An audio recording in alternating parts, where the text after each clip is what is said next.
Wabarakatuh. Selamat pagi anak-anak. Baiklah, ketua kelas tolong pimpin doanya terlebih dahulu ya.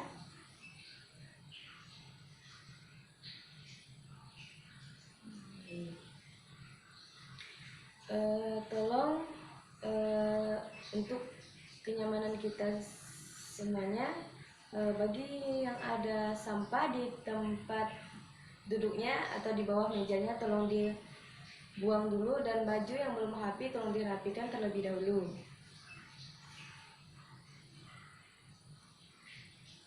Baiklah, siapa yang masih ingat materi kita pada pertemuan minggu lalu? Ya. Baiklah, pada pertemuan kali ini Ibu akan membahas materi tentang kemajemukan dinamika sosial budaya.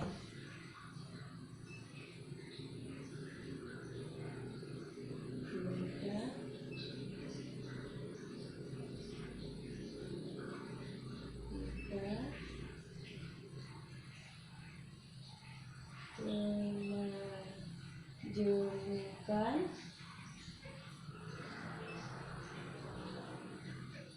sosial budaya.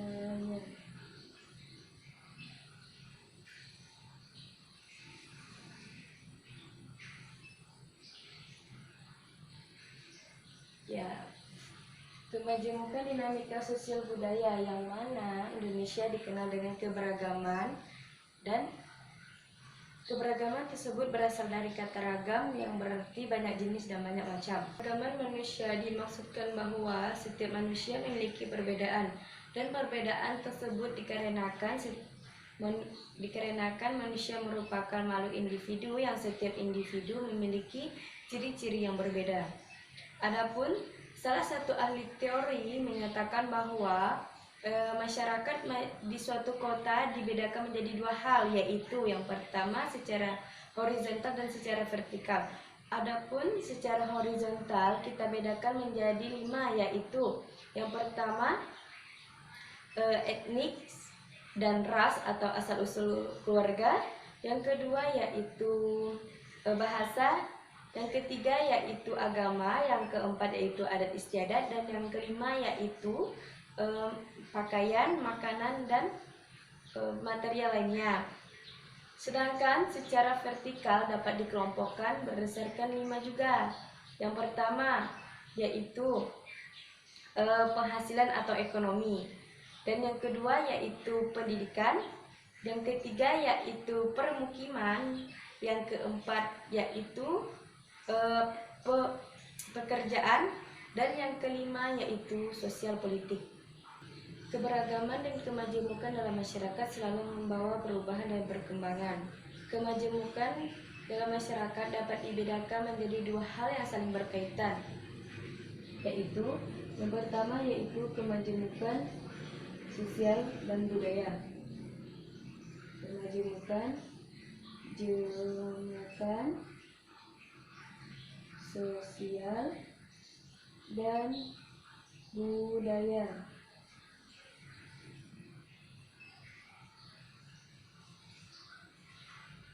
Yang mana yaitu perbedaan genre atau seksualitas, yang kedua yaitu perbedaan etnisitas atau kesukuan atau asal-usul keluarga, yang ketiga yaitu perbedaan ekonomi.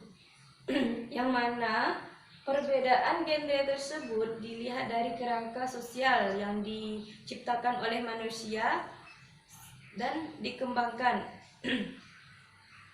Dan genre tersebut merupakan salah satu bentuk dari perubahan dan kelakuan masyarakat, baik perempuan maupun laki-laki. Disitulah dikenal bahwa perempuan merupakan salah satu individu yang lemah, cengeng, dan karena itulah perempuan tidak diperbolehkan dalam memimpin suatu masyarakat. Padahal tidak setiap perempuan dapat dilihat dari perbedaan genre tersebut. Sedangkan seksualitas yaitu perbedaan karena jenis kelamin. Oleh karena itu, perempuan dikodrati sebagai makhluk yang dapat melahirkan. Etnik adalah suatu kelompok masyarakat yang dapat berkembang biak dan bertahan, mempunyai nilai budaya, membentuk jaringan komunikasi dan interaksi tersendiri. Adapun identitas kebangsaan yaitu merupakan salah satu bentuk suku, ras, budaya, serta perbedaan lainnya yang dimiliki oleh suatu masyarakat Indonesia. Yang ketiga yaitu perbedaan ekonomi yang sangat bisa kita lihat secara mata kita sendiri bahwa ada dua golongan, yaitu golongan kaya dan golongan miskin.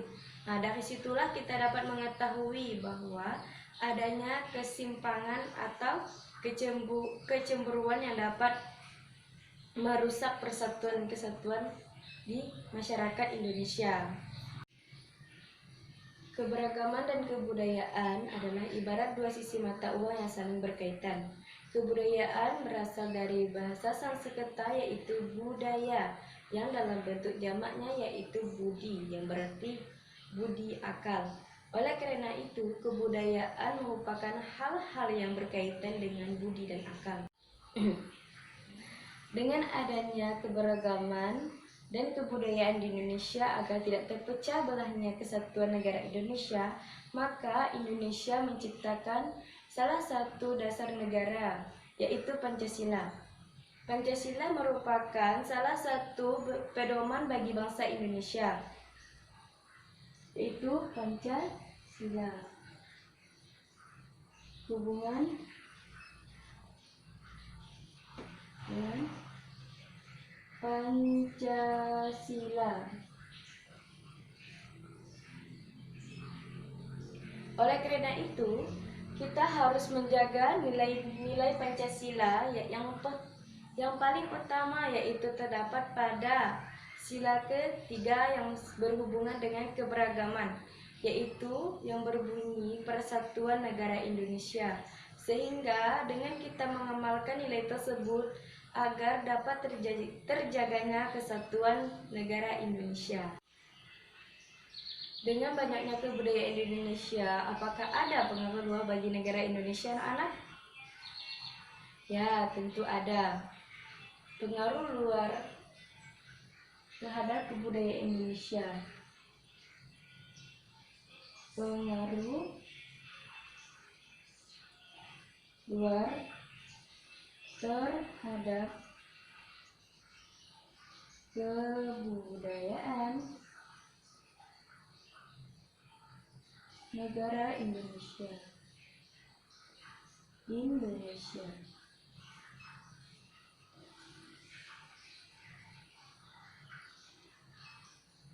Dengan berpengaruh terhadap kebudayaan bangsa Indonesia, tergantung kita bagaimana cara menyeleksi dan menyaring budaya-budaya luar yang masuk ke kita, dengan cara yang mana yang tidak baik kita buang jauh-jauh agar tidak merusak kebudayaan kita dan mempengaruhi budaya masyarakat di kita. Maka dari itu, hal yang bagus kita ambil dan kita terapkan agar dapat memperkaya kebudayaan di negara kita tersebut. Identitas suatu negara yaitu kebudayaan, yang mana kebudayaan tersebut merupakan kekayaan yang kita miliki di Indonesia.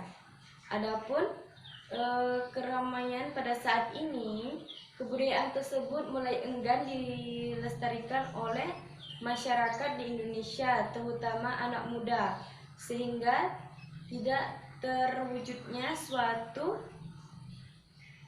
hal yang baru terhadap di negara kita. Malahan yang muncul yaitu adanya pengaruh luar, seperti yang kita ketahui dan kita lihat. Tidak adanya moral terhadap suatu anak, sehingga dapat terciptanya suatu hal yang berdampak buruk bagi masyarakat Indonesia. Maka dari itu, kita sebagai masyarakat atau sebagai penerus bangsa harus betul-betul mengetahui dan menelaah yang mana baik dan mana yang buruk. Nilai dan identitas kebudayaan di negara kita merupakan salah satu citra bangsa dan alat untuk mempertahankan kebudayaan negara kita. Dari keberagaman tersebut, apakah ada konflik di Indonesia? Ya, tentu ada. Konflik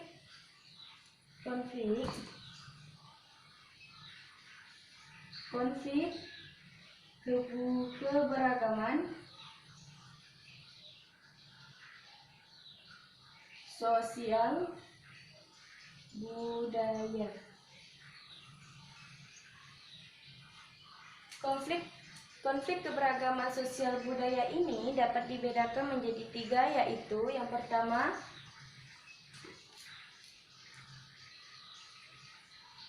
konflik disharmonisasi.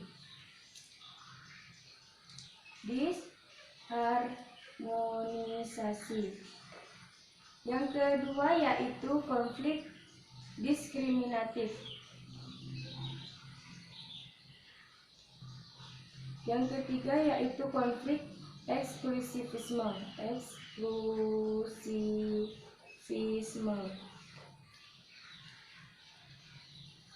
Yang mana disharmonisasi tersebut merupakan adanya konflik dari ras atau golongan di masyarakat ataupun di lingkungan. Yang kedua yaitu diskriminatif, yang merupakan adanya perbedaan etnik atau kelompok yang dapat memecahkan atau dapat menjadikan salah satu masalah dalam masyarakat. Yang ketiga yaitu eksklusivisme, adanya perbedaan keyakinan di masyarakat atau lingkungan tersebut, sehingga inilah merupakan ketiga dampak ini merupakan 3 konflik yang terjadi di masyarakat. Dengan adanya suatu negara yang luas ini, yang memiliki keberagaman yang berbeda, apakah bisa suatu negara bubar? Ya, tentu bisa. Dikarenakan ada beberapa sebab. Yang pertama yaitu kegagalan dalam berkepemimpinan. Yang kedua yaitu krisis ekonomi yang akut dan berlangsung lama. Yang ketiga yaitu krisis politik. Yang keempat yaitu krisis sosial. Dan yang kelima yaitu demoralisasi tentara dan polisi. Seperti yang kita ketahui bahwa negara Indonesia sangat kaya akan sumber daya alam, ras, suku, etnis maupun agama. Maka dari itu kita harus menanamkan salah satu sikap nasionalisme. Nasionalisme merupakan salah satu solusi untuk menjaga persatuan dan kesatuan negara kita. Solusinya yaitu solusi keberagaman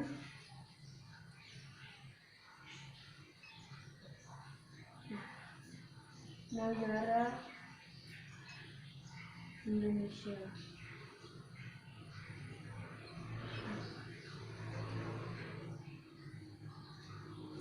Maka dari itu, kita harus menjaga dan menanamkan sikap nasionalisme agar tidak terpecah belahnya kesatuan negara Indonesia.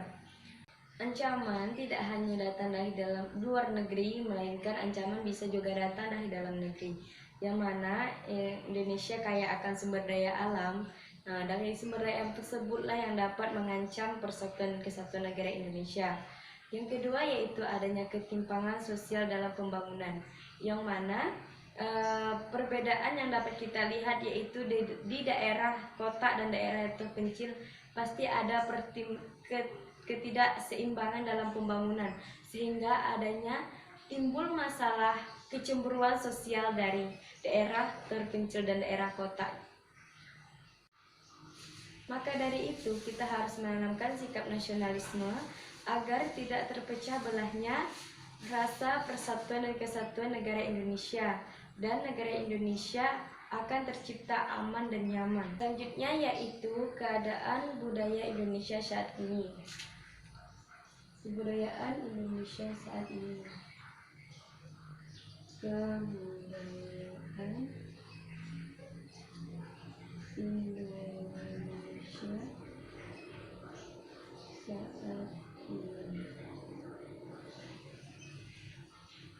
Seperti yang kita ketahui bahwa negara Indonesia memiliki keberagaman yang berbeda dan beragam, akan tetapi kurangnya masyarakat Indonesia dalam melestarikan dan mengembangkannya. Seperti yang kita ketahui bahwa ada salah satu kebudayaan negara kita yang diklaim oleh negara tetangga, yaitu batik, yang mana diklaim oleh negara Malaysia. Faktor pendorong dan penghambat dalam persatuan negara Indonesia. Faktor pendorong dan penghambat.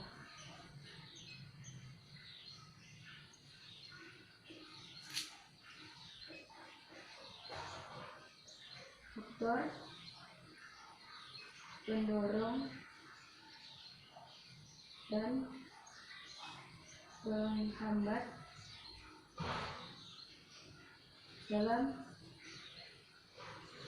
persatuan Indonesia.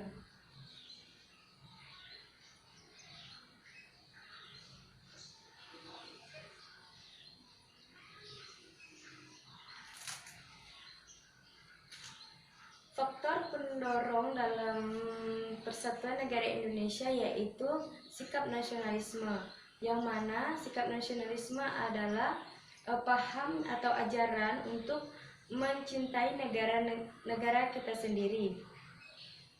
Itu tergantung setiap seseorang, yang mana kita harus menjaga sikap nasionalisme agar tidak terpecah belahnya persatuan negara Indonesia. Dan perlu kita tanamkan secara faktual dan aktual bahwa setiap negara harus terjaga dan sikap saling harmonis agar dapat menjaga keutuhan dan persatuan negara Indonesia. Adapun faktor penghambat persatuan kesatuan negara Indonesia yaitu heterogen, yang mana negara Indonesia merupakan negara kepulauan. Negara Indonesia memiliki kebudayaan, keberagaman yang berbeda dan memiliki ras, suku, etnis, agama, bahasa, dan lainnya yang beragam. Adapun cara menjaga keutuhan negara kita yaitu cara menjaga keutuhan negara.